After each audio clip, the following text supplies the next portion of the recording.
It started with a screwdriver in my hand and a broken ceiling fan. Funny how those moments, small, routine, forgettable, end up being the ones burned into your memory forever. My name's Liam.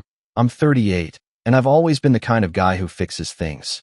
Leaky pipes, busted locks, failing appliances. If something needed doing, I was the one holding the wrench.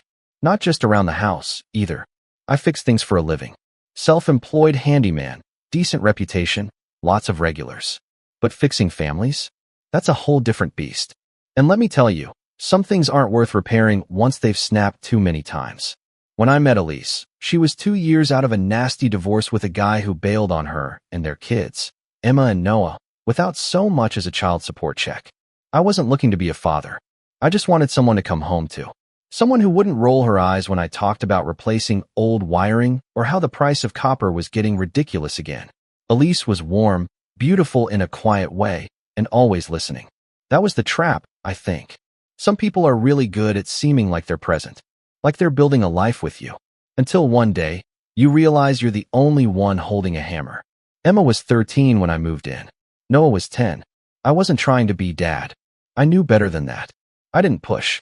I stayed in my lane, drove them to school when needed, showed up at soccer games, fixed every cracked tile and leaky faucet in that house.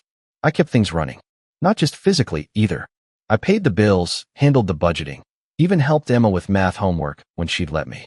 Elise was working part-time at a dental office, and with me covering most of the expenses, she could finally breathe again. Or so I thought. The first time Emma said something off, it was subtle. I was picking her up from school, and she climbed into the truck, face buried in her phone. I asked how her test went.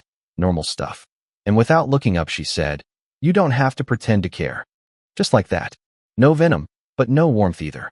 I let it slide. Chalked it up to teenage attitude. We've all been there. But that one sentence lodged somewhere deep, like a loose nail on a stair tread you keep catching your heel on. I told Elise about it later that night, in that quiet voice you use when you're not trying to start a thing. She shrugged. She's just moody lately. Hormones. Ignore it. So I did. For months. Every little jab, every eye roll, every sigh when I asked her to clear the dishes, it all got swept into that pile of teenager stuff. But the pile kept growing, and so did my silence. Noah was different at first. He'd hang out in the garage with me, help pass tools, ask questions about cars or engines. I liked those moments. I thought, maybe, just maybe, I was getting through. I remember one Saturday morning, he asked if I could help him build a birdhouse for a school project. I went out, bought wood, even let him use my power drill under supervision. We finished it together, and he was proud, beaming, actually. But when he brought it to school, he told his teacher my real dad helped me. I only found out because Elise showed me the assignment sheet, laughing like it was some innocent mix-up. I laughed too, but it stung. I didn't say anything. Didn't want to make a kid feel bad about where his love landed. But I kept the receipt for that wood in my toolbox like a weird reminder. I don't know why. Things really started to shift during the second year. Elise and I had gotten married the summer before. Small backyard wedding, nothing flashy. I thought that would change something, make things feel more permanent, more real. But instead of pulling us closer, it seemed to draw a line in the sand. Emma and Noah got colder. Less eye contact, less acknowledgement. Elise said they just needed time, that I was overthinking it. So I kept showing up, kept fixing, kept paying. One day I came home from a long job, patching drywall and rewiring an entire basement in 90-degree heat, and the garage door wouldn't open. I figured the opener was busted, but when I checked, the plug had just been yanked out. I went inside, drenched in sweat, tools still slung over my shoulder, and found Emma throwing a birthday party for one of her friends in the living room. Balloons everywhere, soda cans already spilled on the carpet. My recliner, my one damn chair, was covered in cake crumbs. No one acknowledged me, not even Elise. I stood there for a full minute, like a stranger who'd walked into the wrong house. When I asked, later, why she hadn't told me there'd be a party, Elise waved it off. "You're always working. I figured you'd be home late anyway." That was the moment I realized I wasn't living in a home. I was managing a facility. A facility full of people who saw me as a walking toolbox with a debit card. It only got worse from there. I started noticing things. Elise wouldn't say thank you anymore, not even for the big stuff. I fixed our AC in the middle of a July heat wave. No acknowledgement. Replaced all the gutters before winter. Nothing. Emma started leaving her laundry scattered across the hallway, and when I asked her to pick it up, she rolled her eyes and said, "You're not my dad." Just flat, like it was a script she'd been handed. I didn't respond. I just picked up my drill and went out back to finish building the new fence I'd started a week earlier. But my hands were shaking. Elise didn't step in. Not that time. Not any time. That's what really got me. Not the kids. They were just kids, parroting whatever bitterness they'd been fed over the years. But Elise? She knew better. She knew how hard I worked, how much I gave. And she just stood there, watching the walls crack and saying nothing. One night, I got home late from an emergency call. Some pipe burst in a regular client's kitchen. I walk in, quietly, not wanting to wake anyone. But the living room TV's still on, and Noah's sitting there with a bowl of chips, watching YouTube. I say, "Hey bud, you should probably head to bed. It's late." He doesn't even look up. Just mutters, "You don't get to tell me what to do." I froze. Not because of the words, but because of how easy they came out. Like he'd been waiting to say them. Like he knew there'd be no consequence. I walked past him, into the bedroom, and found Elise scrolling through her phone. I told her what he said. She didn't even look up. "Well, maybe don't talk to him like you're in charge," she said. That was the first time I didn't sleep in our bed. I went to the guest room and lay there staring at the ceiling fan I'd installed 6 months earlier, thinking how stupid it was that I cared about the fan. I started tracking things after that. Receipts. Dates. Every bill I'd paid. Every repair. I didn't know why, not yet. But something inside me whispered, "Keep a record. You're going to need it." I'd never been that kind of guy before. I trusted people, especially the people I loved. But love was starting to feel like a transaction where I kept footing the bill and getting IOUs in return. Then came the birthday dinner. Emma's 16th. Elise wanted to throw her a big girl celebration at some trendy Italian place downtown. I paid for it. Of course I did. Rented a private room, pre-ordered the menu, even made sure there was a little cake with her name on it. I showed up wearing a button-down shirt I hadn't worn since our wedding. I thought, maybe this night would be different. Maybe she'd smile at me. Maybe she'd say thank you. Instead, I got ignored. Halfway through the dinner, she snapped a photo of the table and posted it to her Instagram with the caption, "Just me, my real family, and the best mom ever." I wasn't in the photo. I wasn't tagged. I was sitting right there, and somehow I still wasn't invited. I showed it to Elise. Quietly, gently, just like always. And she said, "Don't be so sensitive. It's her birthday." That's when something cracked. But I didn't say anything that night. I just sat there, smiling at the waiter, sipping my water, and wondering how long someone can be invisible before they forget what they look like. It wasn't long after that when everything blew up. When the words were finally said out loud. The words that had been floating under the surface for years. But I'll get to that. Because the day it happened, well, that was the day I stopped fixing things. And I packed up more than just my tools. You know when something inside you starts to change? That subtle shift where you go from trying your best to just quietly keeping score? That's where I was. Somewhere between worn down and fed up. It didn't happen in a single moment. It built like rust on a pipe. Slow. Silent. Until one day, the whole thing bursts and floods the room. After that birthday dinner, I started seeing things differently. Not just hearing the words, but feeling the weight behind them. Elise didn't just defend her kids anymore. She started expecting me to take the fall for them. There was this underlying tone in everything. "Liam, you're the adult. Be the bigger person." But how many times can you be the bigger person before you vanish completely? A week later, I came home from a long job laying tile in a half-renovated house. My knees were killing me, and my back felt like it had been hit with a sledgehammer. I pulled into the driveway and noticed something odd. The garage was wide open. Tools scattered. My table saw just sitting out, unattended. That's not like me. I baby my tools. Every wrench, every bit, it's all organized. Precision matters in my line of work. I walked inside, trying not to panic, and saw Noah sitting on the couch, eating chips, watching TV. I asked, calmly, "Did you use the garage today?" He shrugged. "Yeah, Emma's boyfriend needed to borrow a drill." That stopped me cold. Emma's boyfriend? First I'd heard of one. What drill? He waved it off like it was nothing. One of the red ones. He said he'd bring it back. Now, I've got a Milwaukee cordless that's been with me for 6 years. Not cheap. Not replaceable. I didn't even respond. I just turned around, went back out, and started checking. Sure enough, it was gone, along with my bit set. No note, no text, just gone. Elise came home about 20 minutes later, and I told her what happened. Her response? Oh, come on. He's a good kid. He'll bring it back. That was the moment I realized something deeper. I was just a resource to them. Not a person, not a partner. Just a guy with tools, a truck, and a bank account. And worse, Elise let it happen. She encouraged it, enabled it. I didn't yell. I didn't throw a fit. I just started locking the garage. And I started locking myself up too. Over the next few weeks, the shift in me must have been noticeable. I was quieter, less present. I started turning down minor honey-do requests. Fixed what was necessary, nothing more. I'd go to work, come home, and retreat to the garage with a beer and an old radio.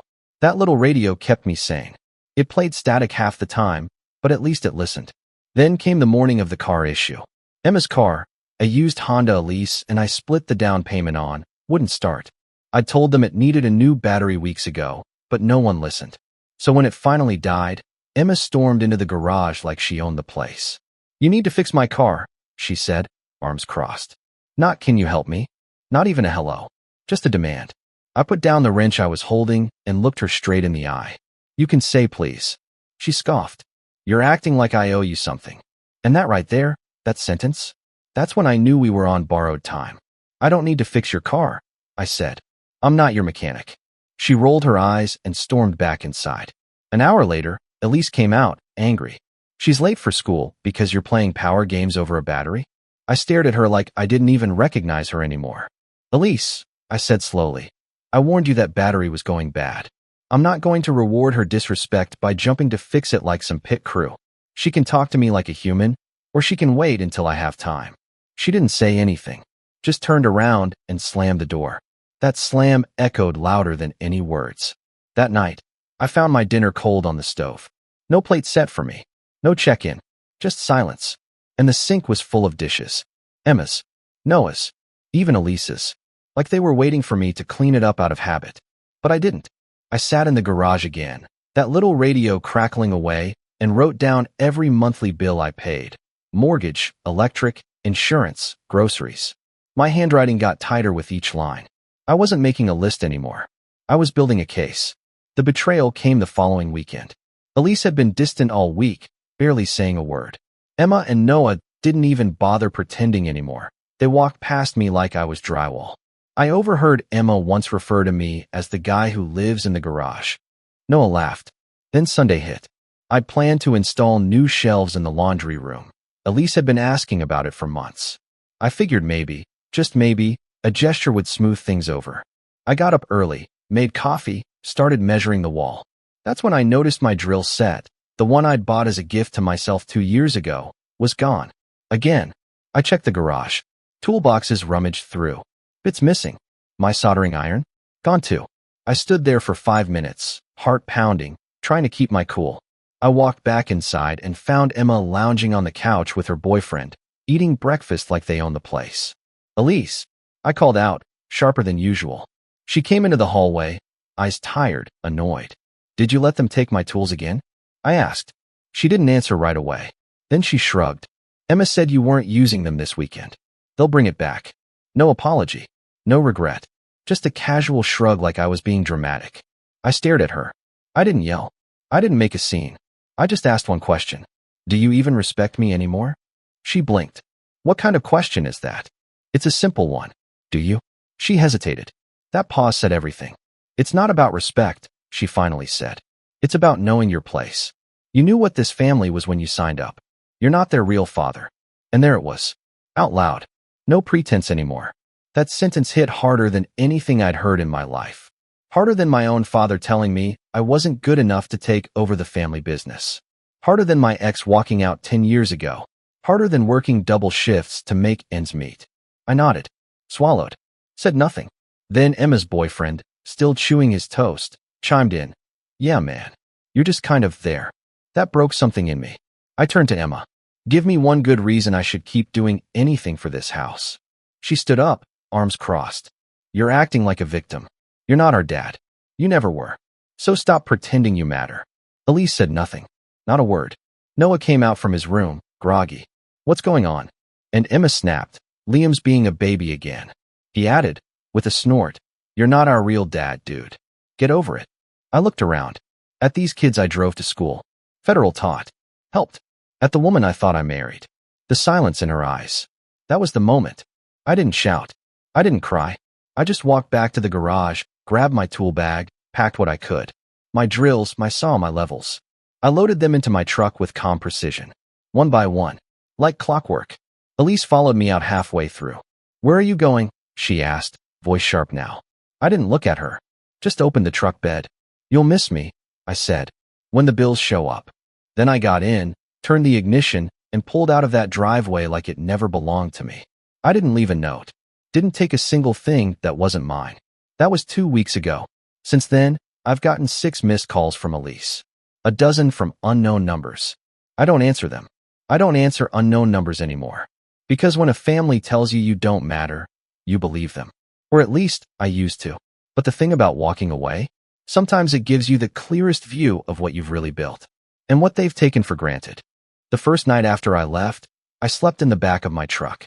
Parked under an old oak tree behind a hardware store I'd done a few repairs for over the years. The manager let me use their restroom in the morning and offered me coffee without asking any questions. I think she could tell I wasn't in the mood for talking.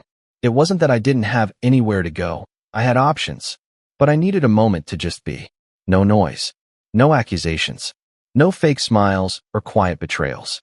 Just the hum of a street lamp and the sound of my own breathing. Funny thing is, I'd always been the guy people leaned on. The one who came through. The one who made things work even when they were broken beyond repair. But that night, I realized I'd spent years fixing a house that never saw me as anything more than a tool shed with a paycheck. I didn't cry. Not yet. That came later. The second night, I drove 2 towns over to a small motel. Nothing fancy, $1.49 a night kind of place. Peeling wallpaper, humming AC, and a bed that smelled faintly like old socks and air freshener. But it was mine. My space. I locked the door, took a shower that felt like a baptism, and stared at myself in the mirror for a long time.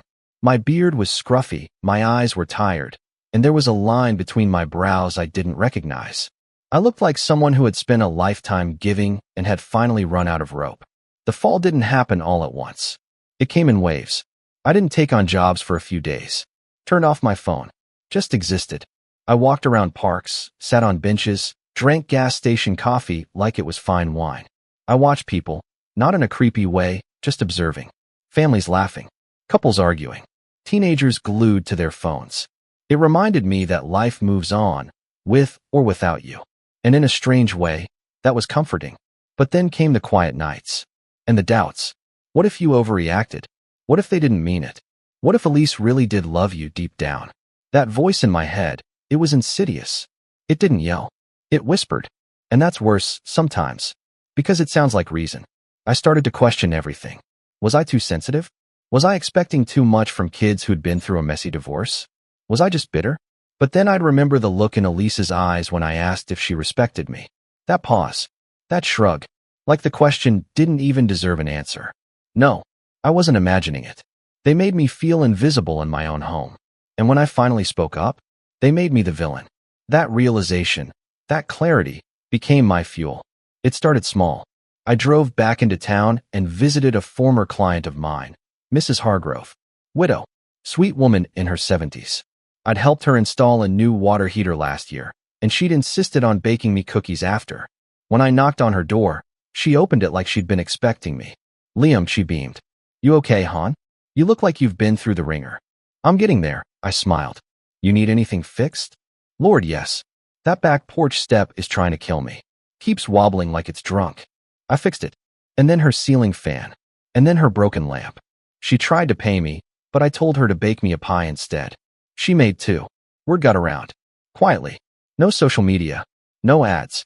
Just the old school method. Good work and a name people trusted. A week later, I was working full-time again. Even had to start keeping a wait list. It was strange, feeling wanted again. Needed. But not for what I could provide. At least not only that.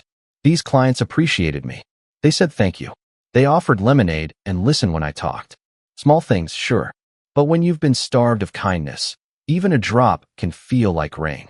Around week 3, I got a call from my buddy Travis. We'd worked construction together years ago, before I went solo. He'd heard through the grapevine I'd left Elise. "She never deserved you, man," he said flatly. "You know that, right?" I didn't answer. I just let the words settle. "I've got a cabin up near Lake Garnet," he continued. "No one's using it. Just sitting there. Needs some fixing up, but the bones are good. You want it? It's yours for as long as you need. Rent-free. Call it back pay for all those times you bailed me out when my truck broke down." I hesitated. "Travis, that's a big offer. You fixed my marriage, dude. You taught me how to patch drywall and stop being a lazy husband. My wife still talks about the time you made us that cedar bench." I laughed. First real laugh in weeks. So I took him up on it. The cabin was about 40 minutes from town, nestled in a grove of pines. No neighbors for a mile. No traffic. Just wind and trees and the occasional curious deer. I started spending nights there, sleeping on a dusty mattress, cleaning the place up bit by bit. Replacing boards. Sealing leaks. Fixing the chimney. It became a ritual.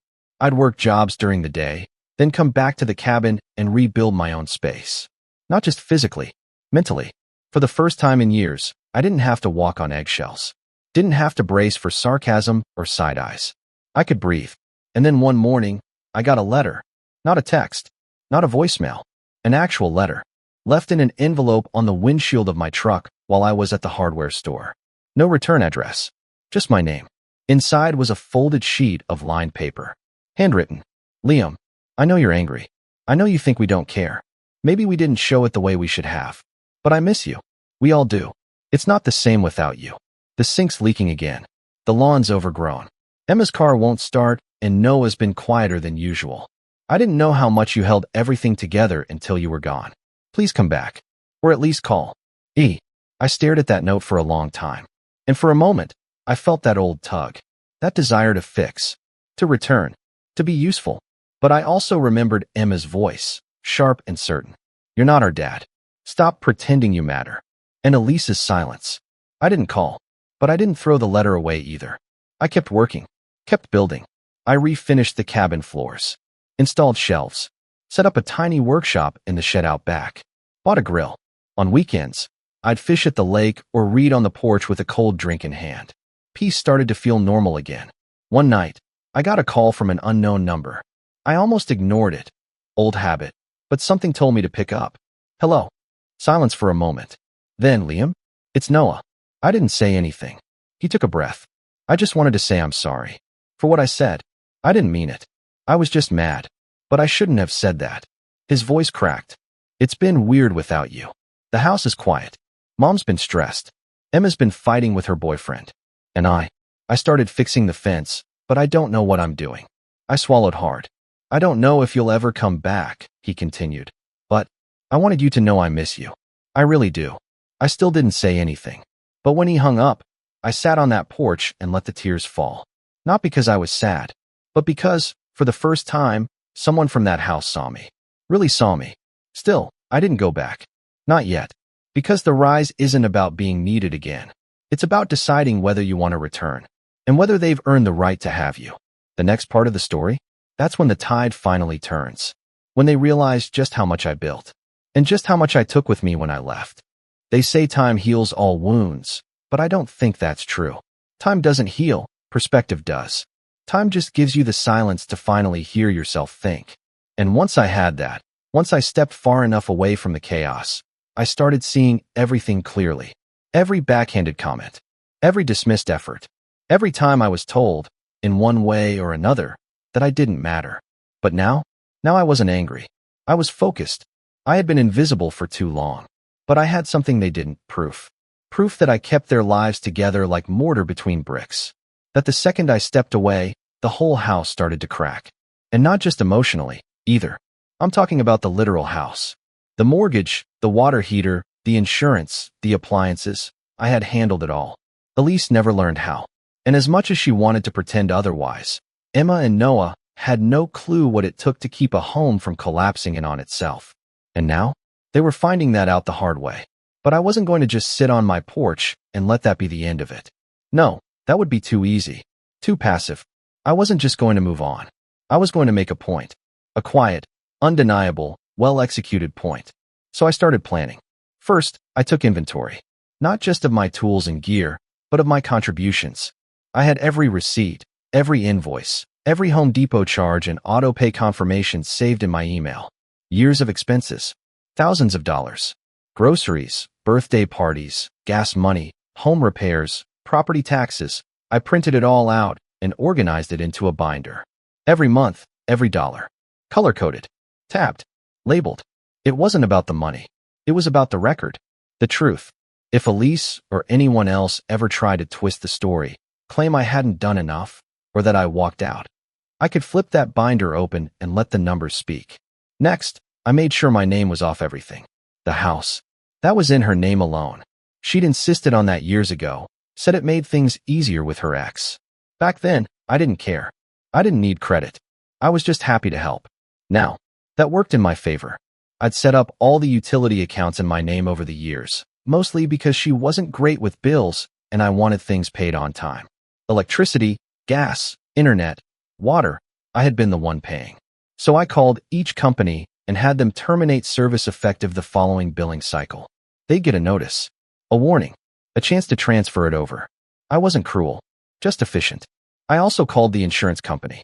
The homeowner's insurance was in my name, again, because I'd been footing the bill, and I let them know I was no longer residing at the property and would no longer be responsible for coverage. That triggered a review. They'd have to reassess the policy, potentially raise her premiums, maybe even require an inspection. Then I filed a change of address with the post office. Elise had never bothered with the mail. It always piled up on the kitchen counter until I sorted through it. But now, every important document would reroute to the cabin. I also canceled the family Netflix, Spotify, Disney Plus, and Amazon Prime accounts. Petty? Sure. But fair. I paid for them. I stopped. That's life. I even shut down the shared Google Calendar that I'd used to track Emma's soccer games, Noah's school events, doctor's appointments.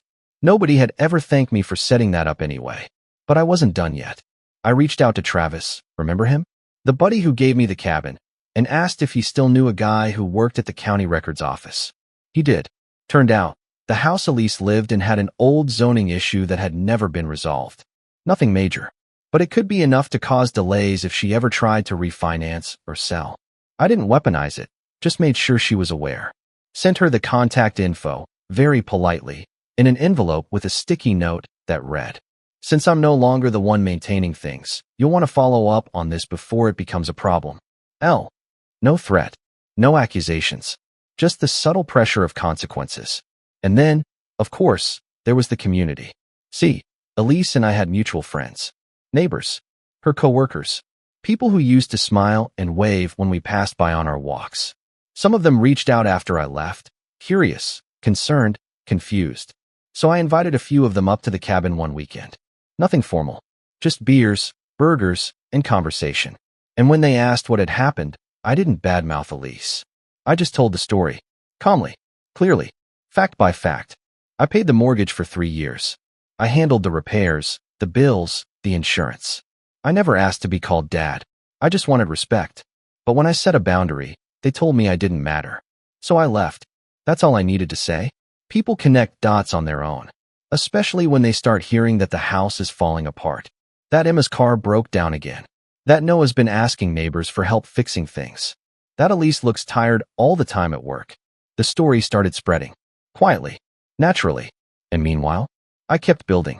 Travis's cabin was turning into a home. I installed solar panels, built a woodshed, set up a rainwater collection system. Clients kept booking me for side jobs. One couple even asked if I'd help them build a greenhouse. I said yes. The work kept me busy, grounded, fulfilled. Then came the call from a number I did recognize. Mrs. Hargrove's daughter. "Liam, I just wanted to thank you. My mom said you've been a godsend lately. I heard you're doing handyman work full-time now." "Yes, ma'am. Well, I run a property management company. We've got a few rentals upstate that need someone trustworthy. Think you'd be interested in ongoing work? That's how I got my first contract. Not just a gig. A steady deal. Regular income. Respect. A real client relationship. I filed for an LLC the next week. Garnet Home Solutions. Simple. Clean. Mine. I designed a logo, made some business cards, and even set up a little website. Nothing flashy, Just a page with my story, services, and a contact form. But people responded to it. They liked the honesty, the craftsmanship, the fact that I'd walked away from something broken and built something stronger. And in the middle of all this, the texts kept coming. From Elise, from Emma, even from Noah again. Can you come look at the hot water heater? The AC's busted. Please. We need to talk. I didn't respond. Not because I wanted them to suffer, but because I wanted them to sit in it.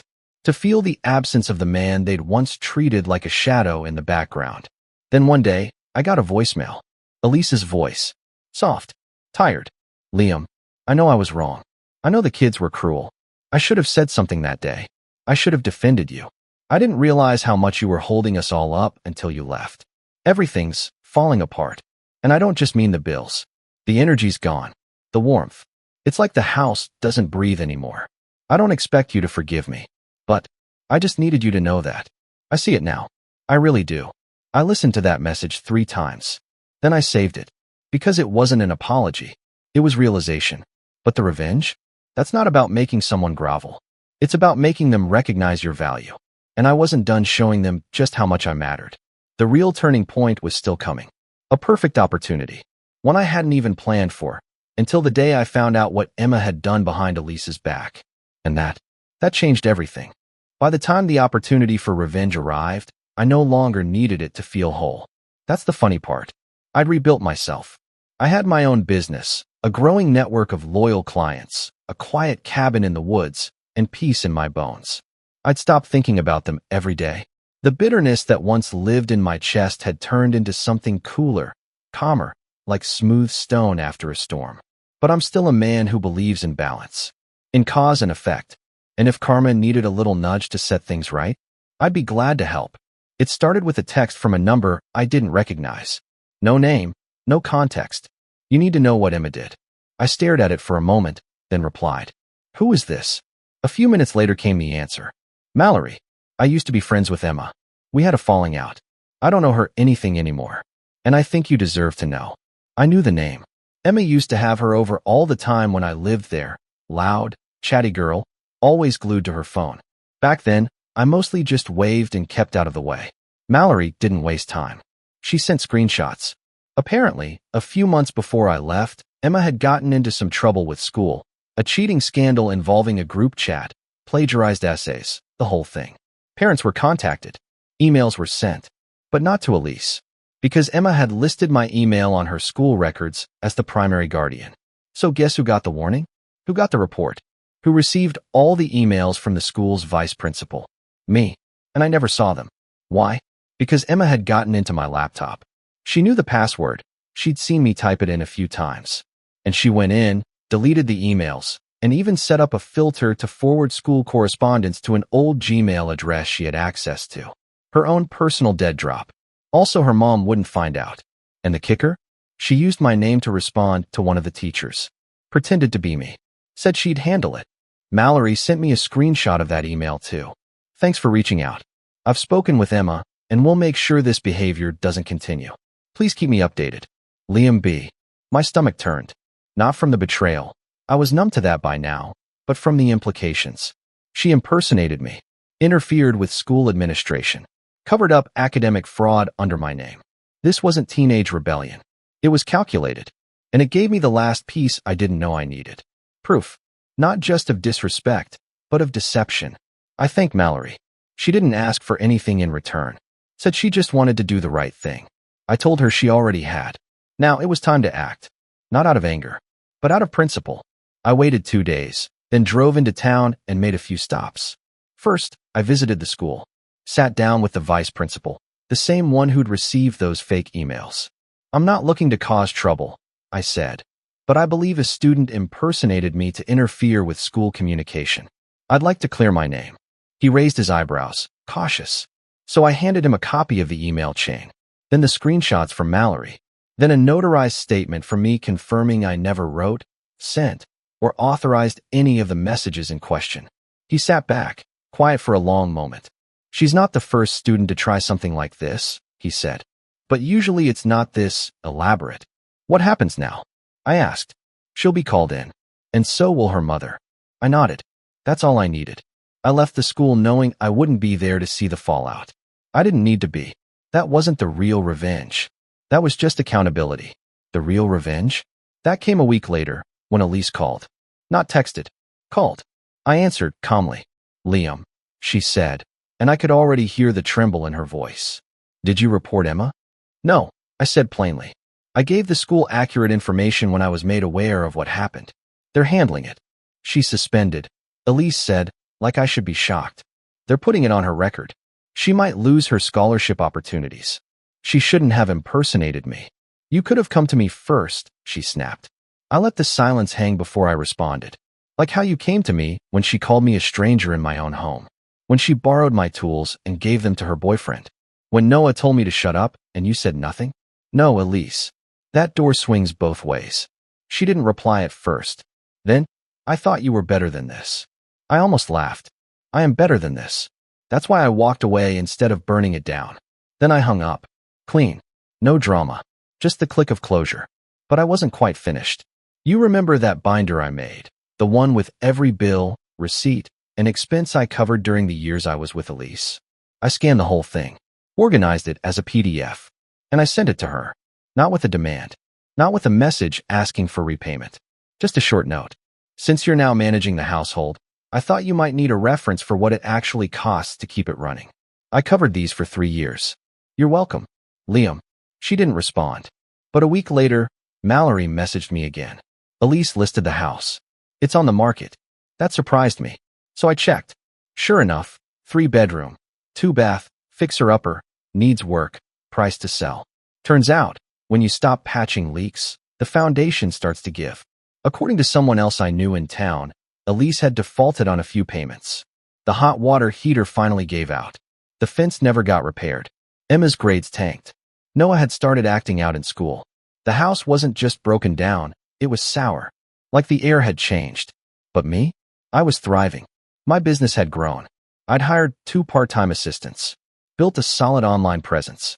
Got featured in a local tradesman spotlight article. People appreciated the work. The honesty. The craftsmanship. I even started dating again. Slowly. Carefully. A woman named Jessa, freelance graphic designer, smart as a whip, kind without being passive. She respected boundaries. Listened when I spoke. She even helped me design a new logo for the business. One night, we were sitting on the porch, watching the sun set over the trees, when she asked me the question, "Do you ever think about going back?" I thought for a moment. "No," I said. "Not even a little." She smiled. "Good. They lost something they'll never get back." I looked at the quiet woods, the wind swaying through the pine needles, the warm glow of the cabin I had built with my own 2 hands, and I felt something I hadn't felt in years.